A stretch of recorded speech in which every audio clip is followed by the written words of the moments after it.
discussion. The 12 steps and 12 traditions. Today we are speaking of step 9. All right, let me. What's my name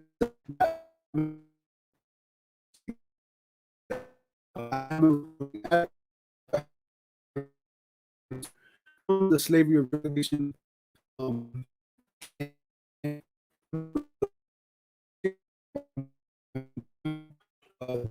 12 steps. We will be reading.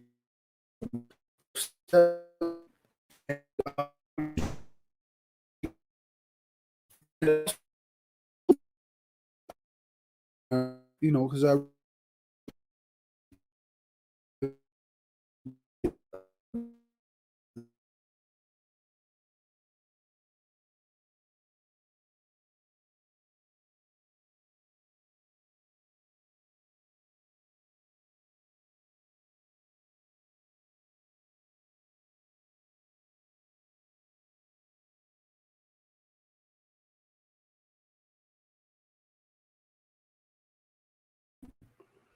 all right. Yeah. Hey, let's make sure that the internet is very nice. I'm sorry about that. I'll edit that out. So I'm going to start over, and hopefully we don't have that again, and then I'll edit it out later. My name is Alex, ThatMan, Coach ThatMan. I am a recovering addict, 6 years and some change, free from the slavery of drug addiction. And today we are reading out of step 9 from my personal book. These principles from the 12 step. I've been blessed and I've had the opportunity to um, learn them and practice them. And that's what's given me my sobriety today. 4 months ago, I decided when I celebrated my 6 year anniversary, I realized I wasn't really all that sober. Yeah, I hadn't touched a single substance in 6 years that I was accustomed to relating to addiction, but I was overeating and eating very unhealthy, and my health overall was very, very poor. I was on the verge of dying, honestly. I weighed 460 pounds. Today I'm down to 350. That's 110 pounds that I've lost in 4 months simply by following a program that I actually coach. So if you know anyone that's looking to get healthy, I have an awesome program I'm part of, and you can just reach out to me. You can follow me in on Facebook, on Instagram. It's all in the description. All the links and everything. You can go follow me there. Send me a private message, a DM, or you can email me at coachthatman@gmail.com, and we'll go from there. And I'll explain to you how everything works, and if it's something that you're interested in doing and really turning your life around, because it doesn't matter if you need to lose 10 pounds or 100 pounds, or in my case, 200 pounds. The program I coach is pretty awesome. It literally is not about the weight, it's about your overall health and how you feel, and changing the trajectory of your life, and creating healthy habits so that you can sustain and maintain a healthy lifestyle. So I'm gonna say hi to a few people that are here. If you're watching this, we have right now. We got Mike. What's up, man? Good morning. We got Susan says buffering. Yeah, we were buffering. So later. We got the moke to the pokey. What's up? All right. So we got a few of y'all in here. I see that we got 4 people in the chat.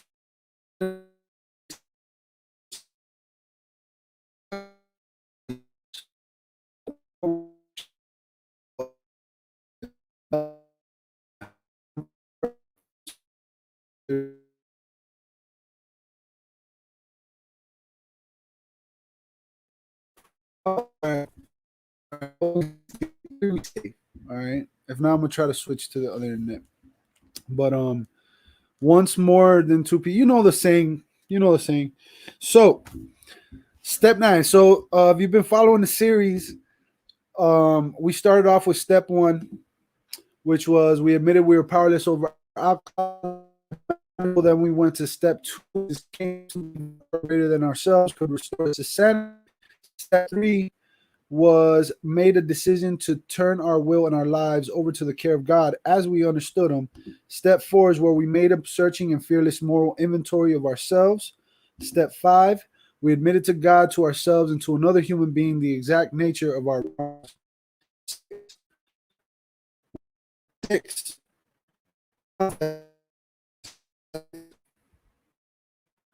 Great. Let's play around when we done it. Beautiful. Well, anyway, step 6 is come on, man. There it is. Step 6. We're entirely ready to have God ask him to remove our shortcomings. Step 8. Come on, step 8. There you are. Made a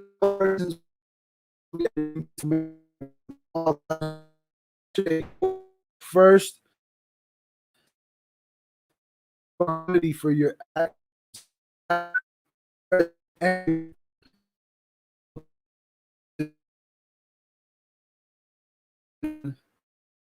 9. For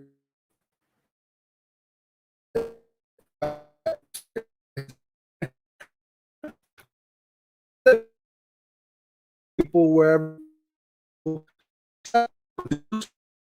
would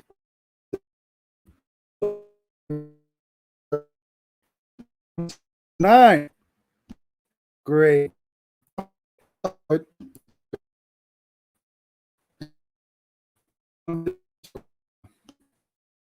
Out of all the days,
all right, I'm here. I'm here, guys. I'm here. I'm back.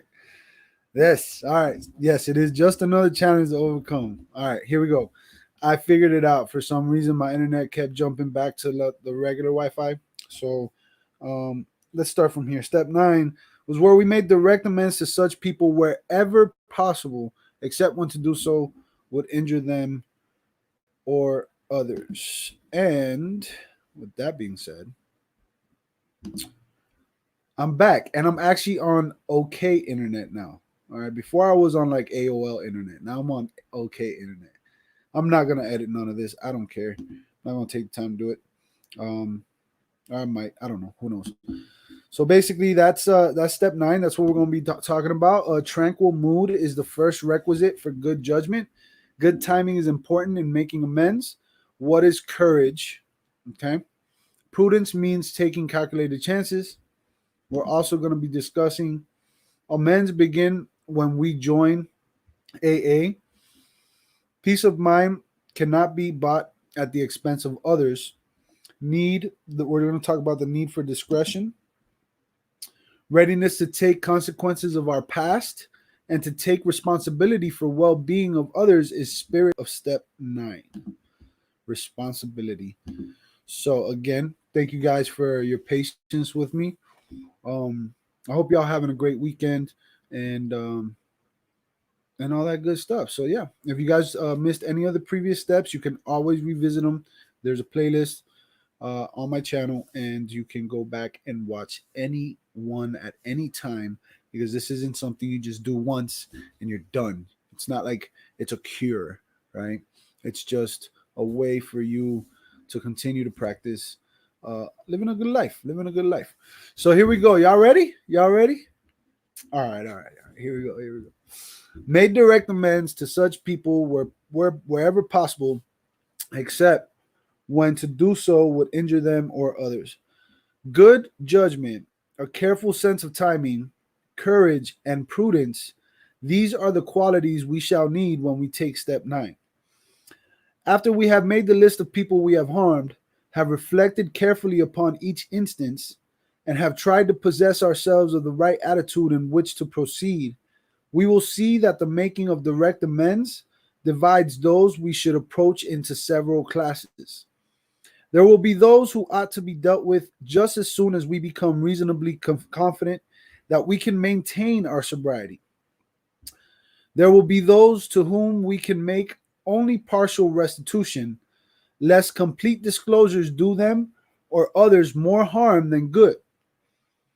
There will be other cases where action ought to be deferred, and still others in which, by the very nature of the situation, we shall never be able to make direct personal contact at all. Most of us begin making certain kinds of direct amends. From the day we join this program, the moment we tell our families that we are really going to try the program, the process has begun. In this area, there are seldom any questions of timing or caution. We want to come in the door shouting the good news after coming from our first meeting, or perhaps after we have finished reading the book Alcoholics Anonymous. We usually want to sit down with some member of the family and readily admit the damage we have done by our drinking or our character flaws, too. I mean, all the things. Almost always, we want to go further and admit other defects that have made us hard to live with. This will be a very different occasion and in sharp contrast with those hangover mornings when we alternated between reveling ourselves and blaming the family and everyone else for our troubles. At the first sitting, it is necessary only that we make a general admission of our defects. It may be unwise at this stage to rehash certain harrowing episodes. Good judgment will suggest that we ought to take our time.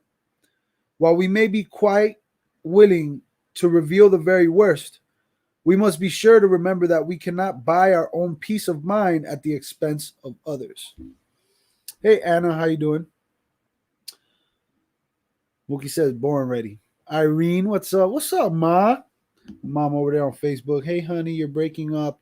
I don't know if it's my phone or your internet. And then again, I'm working in the mountains. I love you. Love you, Mom. Mookie's telling me to read my comments. Okay, Mookie, I'm doing it. Susan, hi. Okay, I've said hi to everyone else. All right, guys, here we go. Here we go. Much the same approach will apply at the office or factory. We shall at once think of a few people who know all about our drinking and who have been most affected by it. But even in these cases, we may need to use a little more discretion than we did with the family.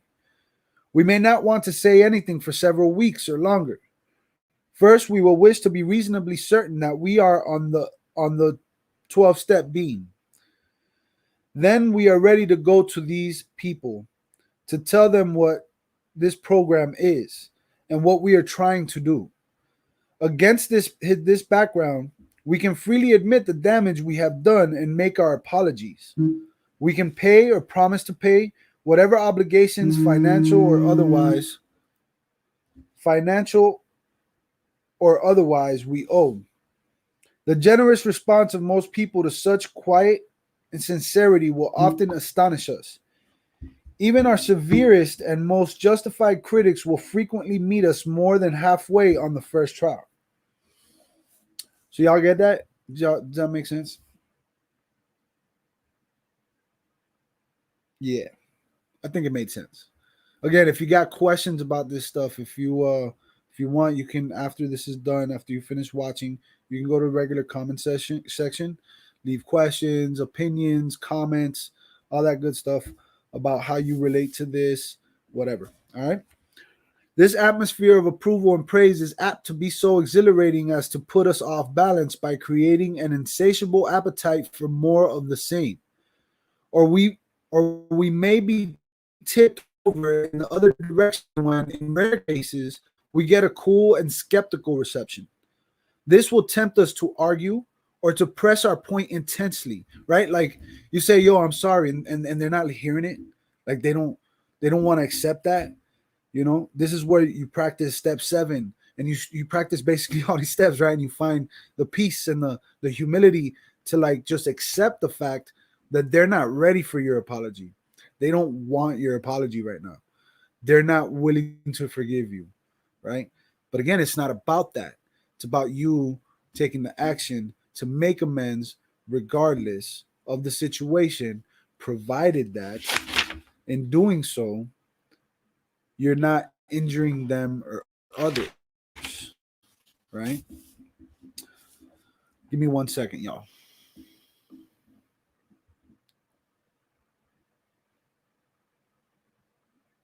Okay.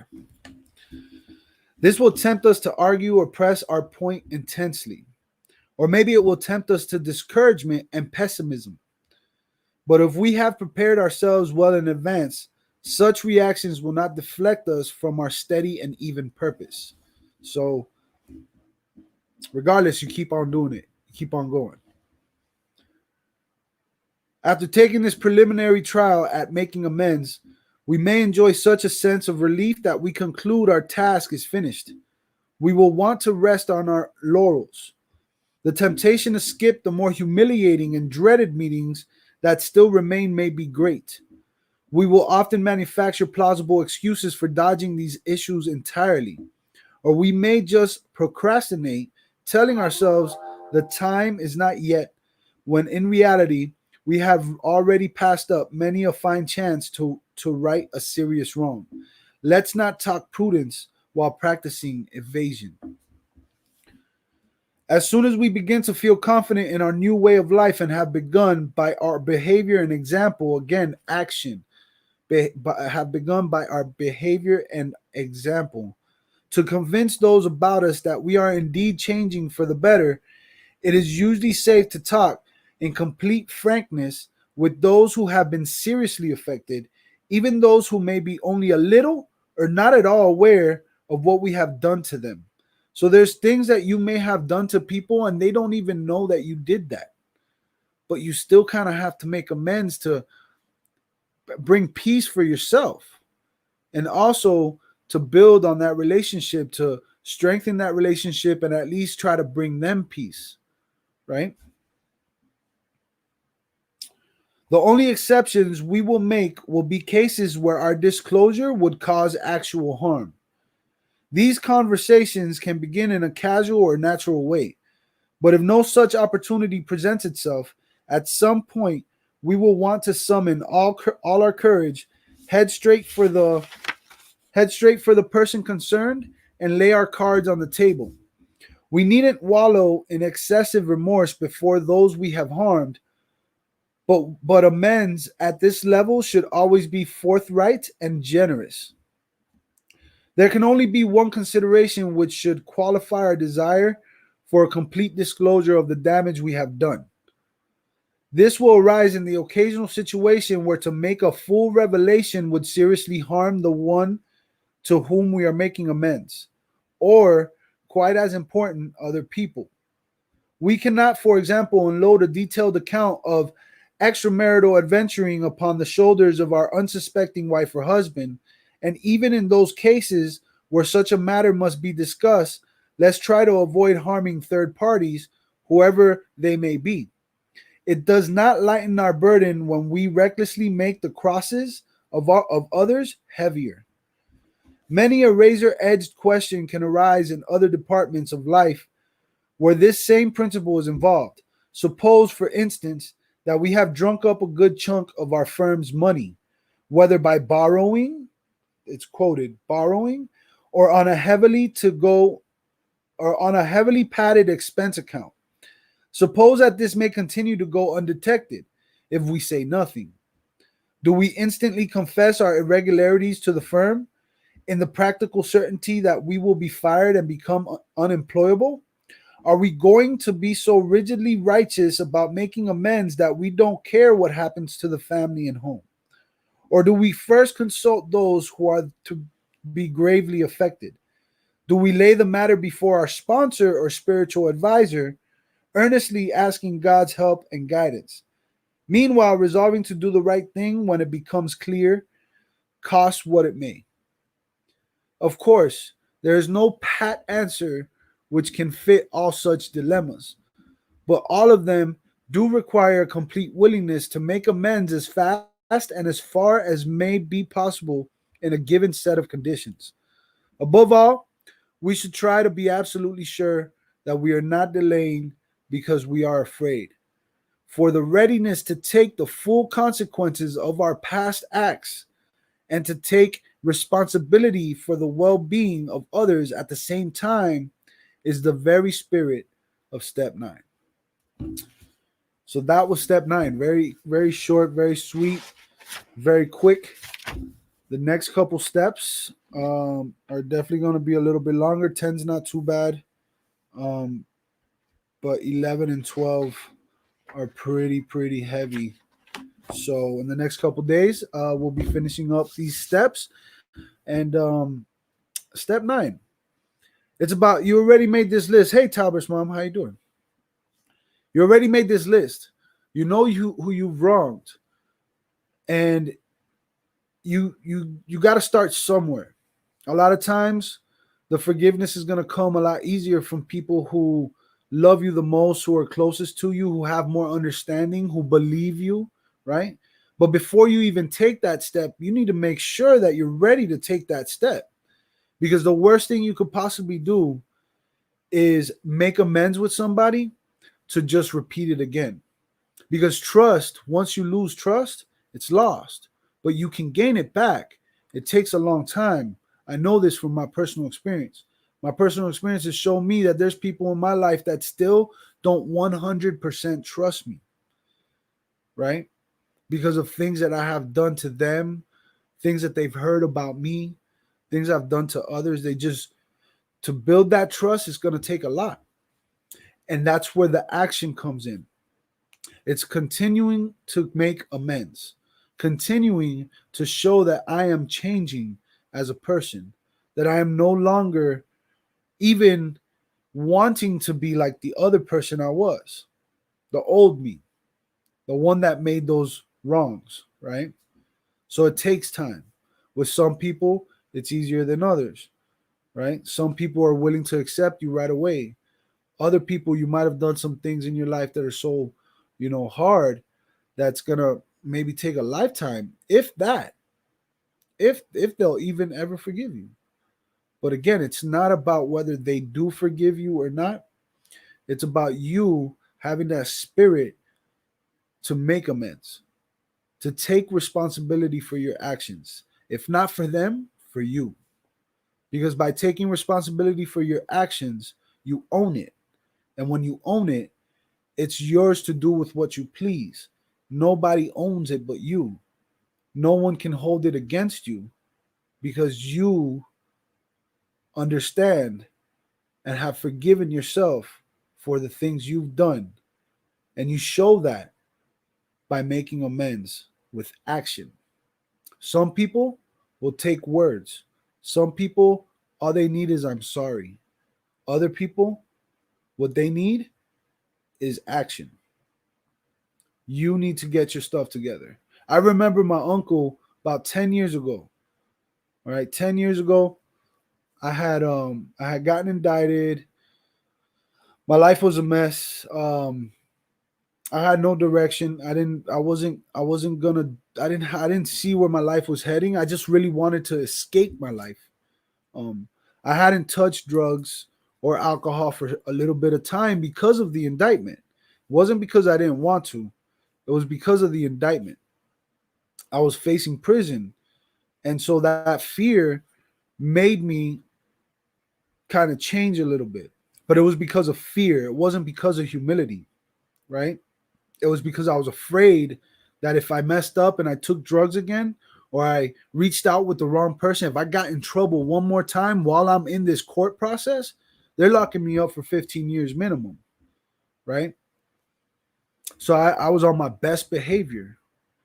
And while I'm on my best behavior, I remember my uncle reaching out to me and telling me, look, man, I don't want to hear from you. I don't want to talk to you. I don't want to see you. You're a grown man already. I was like 24. So this was like, I was like 24. No, I was like 25, 26. So this was like 10 years ago. And he's like, man, I don't want to hear from you until you got your own house, until you got your own, a stable job, until, you have a family. Like, until you have your own family, dude, don't reach out to me. You're pretty much dead to me. It's how I took it. And I didn't understand it at the time. I didn't understand it. I actually was angry. I wasn't listening to him because it was true and it hurt. I was blocking out what he was saying. In my head, I was arguing with him, but I was quiet. And with him, I've been able to make amends in this way. Because I've done a lot of damage to my uncle and his family. I've caused a lot of headaches, a lot of problems. I could tell you story after story after story of how many things I've done and I've been a part of that has caused jeopardy and like chaos in their life. But today I'm 6 years clean and sober. Can I say that he trusts me 100%? I can't say that. I really don't know. Can I say that he's forgiven me? Yeah. I know that. Because the day of today, my aunt and uncle are inviting me to their house. They're asking me to go over there and spend a couple weeks so I can take care of my cousins. If that's not trust, I don't know what is. The same uncle and aunt, which my uncle never really was like one to like push me out, but just using that one example of 10 years ago, him telling me that he doesn't even want to hear from me until I become responsible and be a man and, an adult, mature and all these things. They're inviting me over. They asked me to go watch my cousin while they leave the country. If that's not forgiveness, I don't know what is. If that's not me making amends and it working out for the best, I don't know what is. So it may take some time, but you have to be consistent. You have to continue to have that willingness. You have to continue to have that humility. You're not always going to have it, but provided you always have a little bit of willingness, the door is always going to be open to be able to practice all these other principles. You're going to be perfect? No. Are there days that are going to be harder than others? Yes. Is your anger going to take over on sometimes? Yes. Is your greed, is your lust, is your envy, is all these things that we possess, are they going to throw us off balance because we're not practicing the patience and the humility and the diligence and the courage and the strength and the love? You know what I'm saying? Because we possess all these wonderful things. They're all wonderful. Because without one, we don't have the other, and we don't know what the difference is. So without pride, we don't have humility.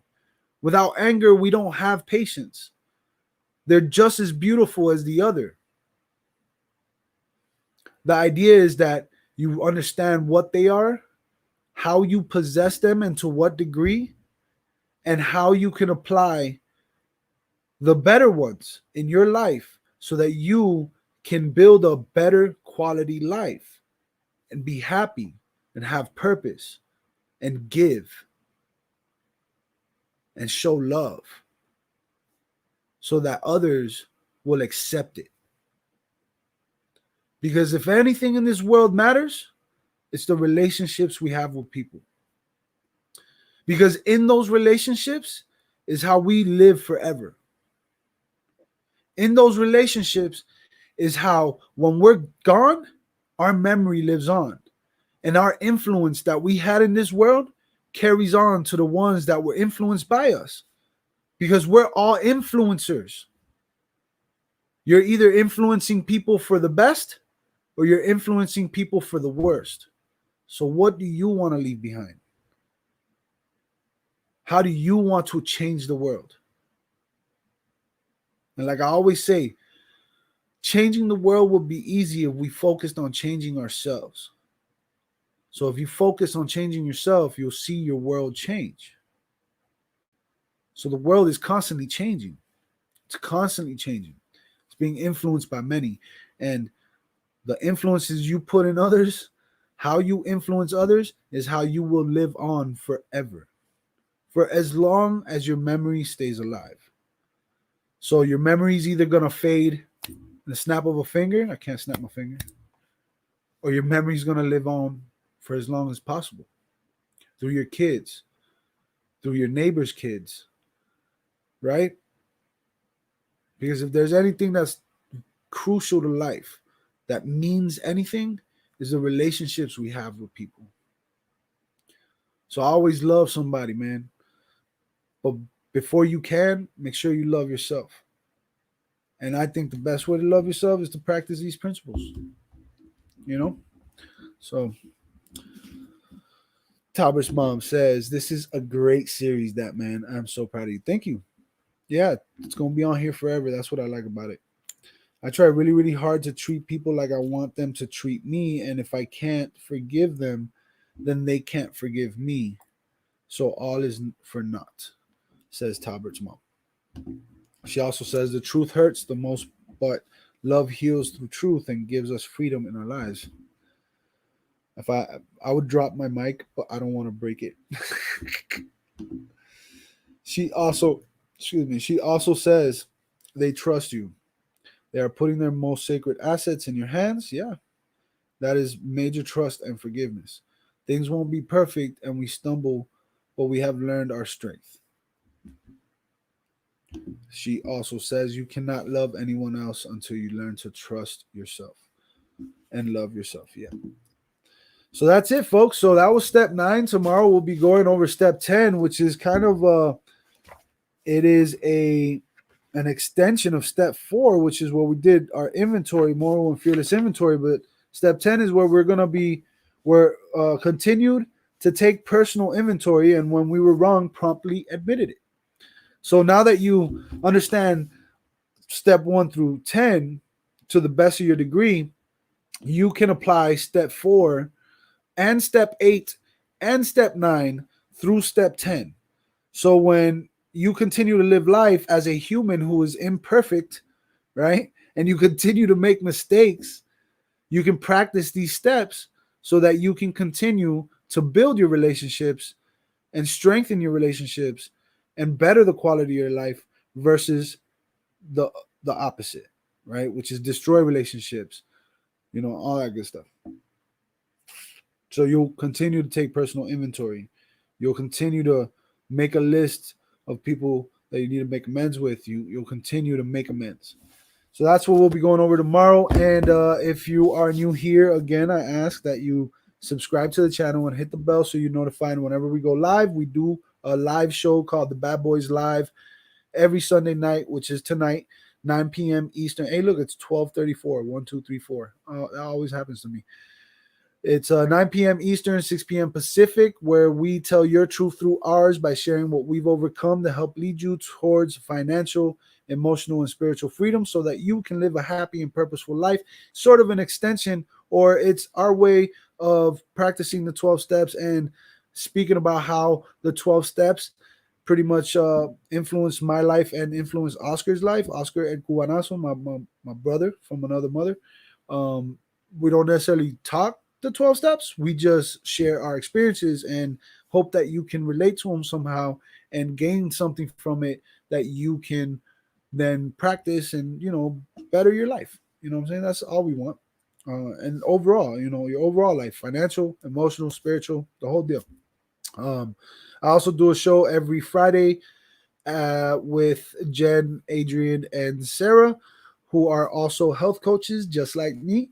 And we talk about health and wellness. It's called Before and After. So now what? And it's pretty cool. You know what I'm saying? So definitely check that out. And all that with all that said, if you guys want to reach out to me, you know how. Follow my Facebook, follow my Instagram, and send me a private message and we'll chat. I'm constantly talking to people. Like I freely give my time because I feel that that's why I'm here. Nothing else matters. Money doesn't matter. Nothing else matters except the relationships I have with people. To me, that's the most important thing in life. Um, so, so I'm gonna say bye to y'all. Thank you, Tabra's mom, for being here. She says Moogie Poogie figured YouTube dropped everyone since no one was in the participation list. Tabra's mom says Moogie Poogie says, hi, honey, Tabra's mom. Sorry I didn't say hello. My hands were yucky. She's probably making like food or something. And then Tabra's mom says, love you and praying for you. I love you greatly. Always have and always will. Love you too. Hey, everybody, don't forget, you can be good. I always mess that up. You can be bad and still be good. So be good or be good at it. Till tomorrow, peace, money, love.